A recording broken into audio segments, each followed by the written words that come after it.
ನಮಸ್ಕಾರ ಪ್ರಿಯ ಭಕ್ತರೆ, ಈ ಪವಿತ್ರ ವಿಷಯ ನಿಮಗೆ ಇಷ್ಟವಾಯಿತು ಅಂದ್ರೆ ಲೈಕ್ ಮಾಡಿ, ಶೇರ್ ಮಾಡಿ, ಸಬ್ಸ್ಕ್ರೈಬ್ ಮಾಡಿ ಮತ್ತು ನಿಮ್ಮ ಅನಿಸಿಕೆಗಳನ್ನು ಕಮೆಂಟ್ ಬಾಕ್ಸ್ನಲ್ಲಿ ತಪ್ಪದೇ ಹಂಚಿಕೊಳ್ಳಿ. ಪ್ರಿಯ ಮಕರ ರಾಶಿ ಬಂಧುಗಳೇ, ಶ್ರಾವಣ ಮಾಸದ ಪವಿತ್ರ ಗಾಳಿ ಈಗಾಗಲೇ ನಿಮ್ಮ ಜೀವನದ ಬಾಗಿಲಿಗೆ ತಲುಪಿದೆ.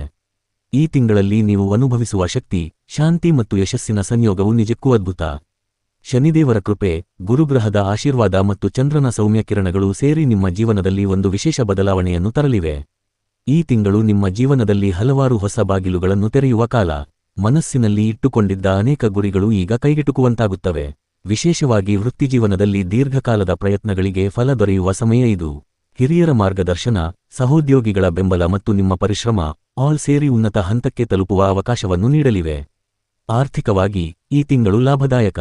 ಹಳೆಯ ಬಾಕಿ ಹಣ ಮರಳಿ ಸಿಗುವ ಸಾಧ್ಯತೆಗಳು ಜಾಸ್ತಿ. ವ್ಯಾಪಾರದಲ್ಲಿ ನಿರೀಕ್ಷಿತಕ್ಕಿಂತ ಹೆಚ್ಚು ಆದಾಯ ಬರುತ್ತದೆ. ಹೂಡಿಕೆಗಳಿಗೆ ಇದು ಉತ್ತಮ ಕಾಲ, ಆದರೆ ತ್ವರಿತ ನಿರ್ಧಾರ ತೆಗೆದುಕೊಳ್ಳುವ ಬದಲು ಜಾಣ್ಮೆಯಿಂದ ಚಿಂತಿಸಿ ಮುಂದೆ ಹೋಗಿ. ಮನೆಗೆ ಹೊಸ ವಸ್ತು ಖರೀದಿಸುವ ಯೋಚನೆ ಇದ್ದರೆ ಈ ತಿಂಗಳು ಅದಕ್ಕೆ ಸೂಕ್ತ. ಲಕ್ಷ್ಮೀದೇವಿಯ ಅನುಗ್ರಹ ನಿಮ್ಮ ಹಣಕಾಸು ಸ್ಥಿರತೆಯನ್ನು ಹೆಚ್ಚಿಸುತ್ತದೆ. ಕುಟುಂಬ ಜೀವನದಲ್ಲಿ ಸಂತೋಷದ ವಾತಾವರಣ ನೆಲೆಸಲಿದೆ. ಹಬ್ಬದ ಸಂಭ್ರಮ, ಬಂಧು ಬಳಗದ ಭೇಟಿ, ಮನೆಗೆ ಅತಿಥಿಗಳ ಆಗಮನ ಆಲ್ ಸೇರಿ ಹೃದಯ ತುಂಬುವ ಸಂದರ್ಭಗಳು ಎದುರಾಗುತ್ತವೆ. ಮಕರರ ಮನೆಯಲ್ಲಿ ಹಿರಿಯರ ಆಶೀರ್ವಾದ ಮತ್ತು ದೇವರ ಕೃಪೆ ಸದಾ ನೆಲೆಸಿರುವುದರಿಂದ ಕುಟುಂಬದಲ್ಲಿ ಏಕತೆ, ಪ್ರೀತಿ, ಶಾಂತಿ ಹೆಚ್ಚಾಗುತ್ತದೆ. ವಿವಾಹಿತರಿಗೆ ಪತಿ ಪತ್ನಿಯ ಸಂಬಂಧದಲ್ಲಿ ಮತ್ತಷ್ಟು ಆತ್ಮೀಯತೆ ಮೂಡುವುದು. ಅವಿವಾಹಿತರಿಗೆ ಉತ್ತಮ ಸಂಬಂಧದ ಪ್ರಸ್ತಾಪಗಳು ಬರುತ್ತವೆ. ಆರೋಗ್ಯದ ವಿಷಯದಲ್ಲಿ ಈ ತಿಂಗಳು ಜಾಗ್ರತೆ ಅಗತ್ಯ.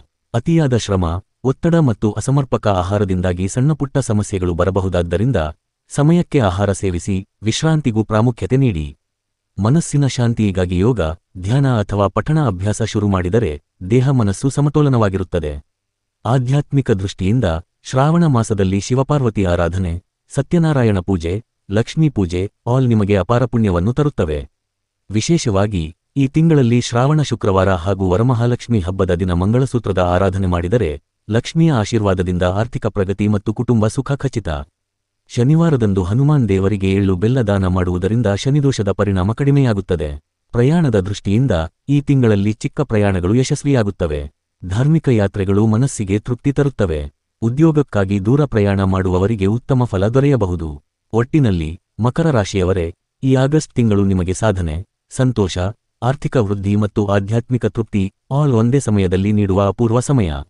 ನೀವು ಮಾಡಬೇಕಾದದ್ದು ದೇವರ ಭಜನೆ, ಹಿರಿಯರ ಆಶೀರ್ವಾದ ಮತ್ತು ಸ್ವಂತ ಪರಿಶ್ರಮ. ಹೀಗೆ ಮಾಡಿದರೆ ಈ ತಿಂಗಳು ನಿಮ್ಮ ಜೀವನದ ನೆನಪಾಗುವ ಸುವರ್ಣ ಅಧ್ಯಾಯವಾಗುವುದು ಖಚಿತ.